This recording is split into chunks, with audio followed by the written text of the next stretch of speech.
Welcome to Think Big with Dan and Qasim. Join hosts Dan Melnick and Qasim Masood as they explore big ideas, limitless possibilities, and engage with visionaries, entrepreneurs, and thought leaders who dare to dream big, get inspired, motivated, and find practical tips for personal growth. Think big, dream bigger, and ignite your potential. Welcome to Think Big with Dan and Qasim. If you want to go ahead and introduce yourself, tell us where you live and what you do for a living. Sure. Yeah. My name is Collin Rutherford. I live in Buffalo, New York, and I run Greenbox Storage for a living. It's a company that I started when I was a junior in college, and that's about 5 years ago now. So that's what I do for a living. Awesome. So I'm just curious more about Greenbox Storage, like what exactly it is and how you got the idea for it. Yeah, so Greenbox is a pickup and delivery summer storage service for college students. So when college students go home for the summer, we pick up their things from their dorm building, we store their things over the summer, and then we drop off their things when they get back to campus the next fall. So how I came up with the idea is I had a freshman roommate who needed to store his stuff over the summer, and there was no storage units available except for a 45-minute drive away, and he didn't even have a car because he was a freshman. So he had to borrow a car, drive all that distance, and I just knew there had to be a better way. So a few years later, when I had some more time and a little bit more experience, I launched Greenbox Storage. Awesome. So obviously now it's becoming like a much more competitive space. So how do you stand out like in the market today? Yeah, I'm actually not entirely sure it has become more competitive. There's always been a decent amount of competition. There's maybe 7 or so national competitors, which maybe that probably has grown. But standing out, I guess I like to think our marketing is better than a lot of our competitors because we do both online presence through like meta ads. We have a bunch of different social media profiles as well as boots on the ground sales and marketing. So we do a lot of things like tabling, flyering, posting posters, chalking sidewalks, a lot of that guerrilla marketing we like to do. So do you have partnerships with the schools themselves, or is it more like an independent entity? We don't. Yeah, most of our schools, we don't have partnerships. So that means there's really no red tape. We can kind of expand to any school that we want to. And we've been able to have a lot of rapid growth with that structure. Awesome. So what schools are you in currently, if you can share some of them? And I guess like what is your vision for growth in terms of where you want to expand to? Sure. Yeah. So I started the company at Dartmouth College where I went to school. And then we actually made an acquisition of a company that does exactly what Greenbox does from Middlebury College, which is about an hour and a half away in Vermont. We also have branches mostly on the East Coast because those are the schools that fit the profile for our business model, basically. So we have a lot of schools like Bentley is up in Boston, Ohio State getting a little more in the Midwest, Emory in Georgia, Vanderbilt in Tennessee, but mostly schools like that over on the eastern side of the United States. So is your vision to expand nationwide, or are you really just trying to like lock in on that part of the country? Yeah, we can pretty much go anywhere in the country. Our furthest west school is Northern Arizona University, which is in Flagstaff, and that's a good school for us too. But basically the vision is growth of so breadth and depth. So we need more depth at the schools that we're in, and we also want to expand horizontally to add additional branches. So that's our expansion plan. But how do you kind of decide like what's a good fit for like that next school that you want to add for the following year? That's a good question. We've put a lot of research into it, and we've also talked to some people in the space who have been in the space before. So we do research on a few different things. Student population is a big one, obviously. International student population is a big one because they don't want to fly their things home over the summer overseas. So that's a big data point we look at. We also look at dorm on-campus percentage, so the percentage of students that live in dorms. We also look at out-of-state student percentage. So that's a proxy for like, it's a commuter school, basically. That's not going to have much demand for storage, and we learned that the hard way. So out-of-state is a proxy for like the geographic demand, basically. But do you look and see if there's like other, because I know like as you mentioned that there's some competitors, but like if your competitors are at that school, do you just not go there, or does that make it like it's like a better place to be because the students like already understand the service? Yeah, I couldn't care less if there's competition at the school. I really couldn't, because I know what we do is so good. There's a great value proposition there with the pickup and delivery service. And there are other companies that do that too. But there's enough demand in the industry for us to all carve out our share. So competition does not, I don't shy away from competition at all. Awesome. So obviously you have like a very seasonal business. So are you thinking about like, I mean, expanding or doing, some other kind of storage, or like, what does that look like in terms of like other expansion or other streams of revenue for you and for your business? Yeah, that's a great point.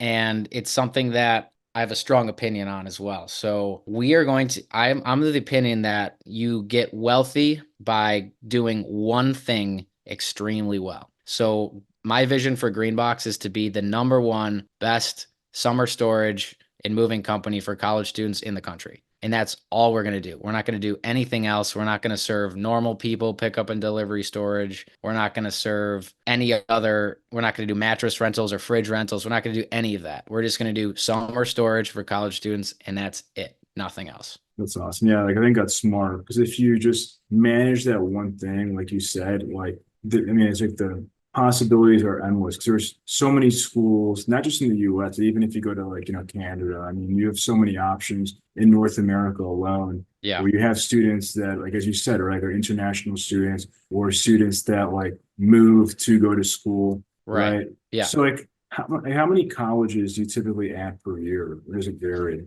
Yeah, we've had quite the interesting geographic growth. So this year we were at 23 schools in 2024. Last year we were at 18. The year before that we were at 6. The year before that we were at like 2 or 3, and the before that like 1. Right. So we tripled from 22 to 23 and then added 5 from 23 to 24. And I'll tell you kind of like why that happened. So I graduated from college and was done with school and was running Greenbox full time when we went from 6 to 18. Right. We just went, I was like, grow at all costs. Right. It's like, let's get more branches.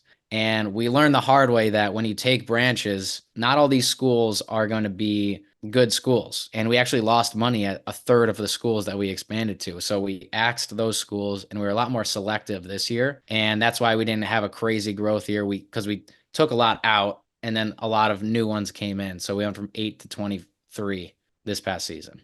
Okay.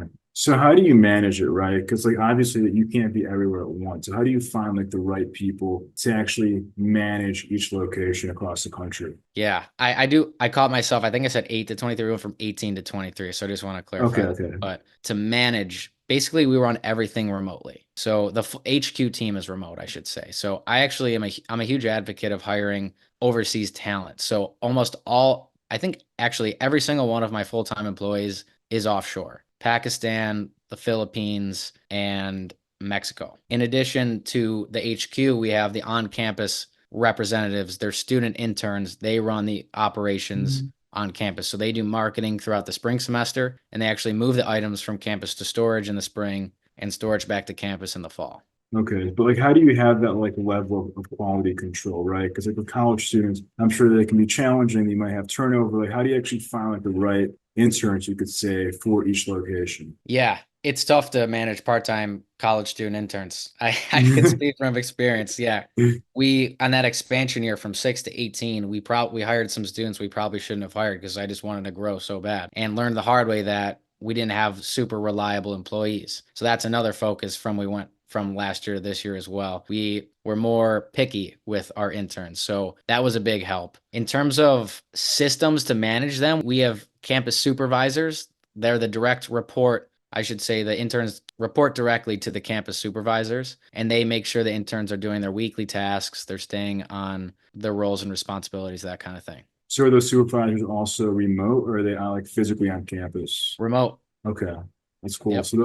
So those supervisors are probably sitting like in the Philippines or somewhere else, but they're very much like on top of these students to make sure that they're meeting all of their daily tasks and weekly tasks. Correct. Yeah, our campus supervisor last year, we only had one last year. She was in Mexico. Okay. She actually was born in the United States too. She moved to Mexico. So that was how we had it set up last year. For next year, we're actually going to hire ex-student interns who have been through it on campus. We're going to hire them as full-time campus supervisors because they've been through it. They know what to do on boots on the ground, So we have high expectations for that as well. Yeah, I mean, that makes sense. I think like if they've like been through that process, it's much easier. So I guess for you, right, like, what would you say is the biggest challenge that you face when running your business? Managing people. Without question, with no hesitation, managing people. And I think that's true for almost any business, really. Right, Just figuring out how to lead, how to motivate, when to push, when to pull back. That is comes with experience. You really just have to do it to be able to get better at it. And especially, I just feel like my job managing college students, like my leadership ability has gone like this right, because it's hard. It's very right. hard when you don't have full-time employees. So that's a cool part of the job, but it's also a difficult part of the job. For sure. So obviously nowadays, many companies are using high level technology like AI. So do you guys currently use AI? And if not, like where could it maybe bring you some more value to your business? Yeah, we haven't used AI actually yet, but I do have 3 full-time software developers on payroll, and we've been able to build some unbelievable technology to help us streamline operations and keep things organized. So one of the things that we use is a phone app for our employees. So the phone app, it basically shows them the pickup schedule. It shows them where they need to go, contact phone numbers for the customers, inventorying system when we get to the warehouse, and just a bunch of other stuff like that. In terms of AI, I honestly haven't really considered implementing AI in the business. Once we get that base layer of technology complete and we got it functional, fully functional, it's functional right now, but we can always add more features and stuff. Then I think we add that next layer of AI. Right. So you kind of like having AI maybe like talk to students, helping them get set up in books and then just like automating that whole process to make it very streamlined for them to actually set things up and put things in storage, Yeah. essentially.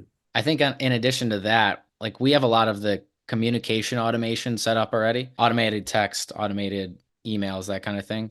But Right. actually creating the pickup and drop off schedules are very time consuming. So I think that could be an application for AI in the business. Hey y'all, it's Dan Melnick, the CEO of Zing, and I wanted to share a special offer for all of our listeners. Right now, if you need software development services, we'll give you 2 weeks of a free trial. Do you need to update your website? Do you want to build a mobile app? Do you want to update something that you've been working on for a long time? We've worked in a high level technologies like AI, machine learning, blockchain. So shoot me a text, 817-874-2208. Thank you. Makes sense. So what would you say is the one biggest piece of advice that you wish you knew before you started this business? That's a good question. Let me think about that for a second. I think it would be do market research before entering markets. And we've been speaking about that a little bit, but that really was a wake-up call when we expanded. We tripled our presence, but a third of those branches were not profitable. We lost money at a third of those branches. So that was definitely a wake-up call. So I would say for any business, make sure where you're going, you actually want to go there. Right. Yeah, I think it's like, you have this mindset sometimes of like all growth is good growth, but it's not always the case, right? It's understanding Right. it's like if you're going to grow, okay, like how can I grow strategically in a way that makes sense, right? Right. Because you're just growing just to grow. As you said, sometimes it's just like, exciting, but it's actually not the best decision. Sure. Absolutely. I agree. So, if we're going to have this conversation again in 1 year from now, where do you see things going for Greenbox? I see us going to 40 schools next year. I think this was we had a big learning year in 23. It was another learning year in 24. And our tech stack right now is a lot better now than it was heading into this season. So I see us going to 40 schools. I would like to get to 1.5 million in revenue. That would be great. We were at 800. We'll probably hit roughly 800,000 in 24. That's a projection. So I don't know exactly what's going to be because it's in July right now, Right, but right. yeah, Awesome. Awesome. that would be a good 1 year goal. Awesome. And we're rooting for you. So if somebody watching this wanted to reach out, do you mind sharing your website or social media, I guess, best ways to get in contact? Yeah, I spend a lot of time. I post at least 3 times a day on Twitter. I'm actually most active on Twitter. It's my favorite platform. So my Twitter @ is Collin. That's COLLIN _RUTH 89. So we can maybe link that or something Yeah, after this. sure. So Twitter is great. I put out tons of valuable content on Twitter for free. LinkedIn, I post often as well, but I don't like it as much. It seems a little too stuffy for me. I like Twitter. It's a little more casual. It just seems it's more fun. Is Twitter a good channel for you to get new customers, or is it just more just for you to grow your personal brand? Unfortunately, I don't think a ton of college students are super active on Twitter. So I don't really push any customers from there to Twitter, or from Twitter to Greenbox, but I Right. do build my personal brand there a lot. As of July 2nd, which is today, I have 7,300 followers on Twitter, which is almost 13 months to the date from when I started. So I Oh, got wow. about 7,000 followers in a year. So I'm pretty happy with that. I also started writing a newsletter called Business Blitz. So every Tuesday I send out a newsletter about how to start and improve your business. I talk about things like hiring, leadership, marketing, technology, that kind of stuff. Quick 3-minute reads. No one wants to read a 10-minute blog post every week, so I keep it to 3 minutes. Awesome. Well, Colin, thank you so much for your time today. No problem. Thanks, Dan. Appreciate it. Thank you.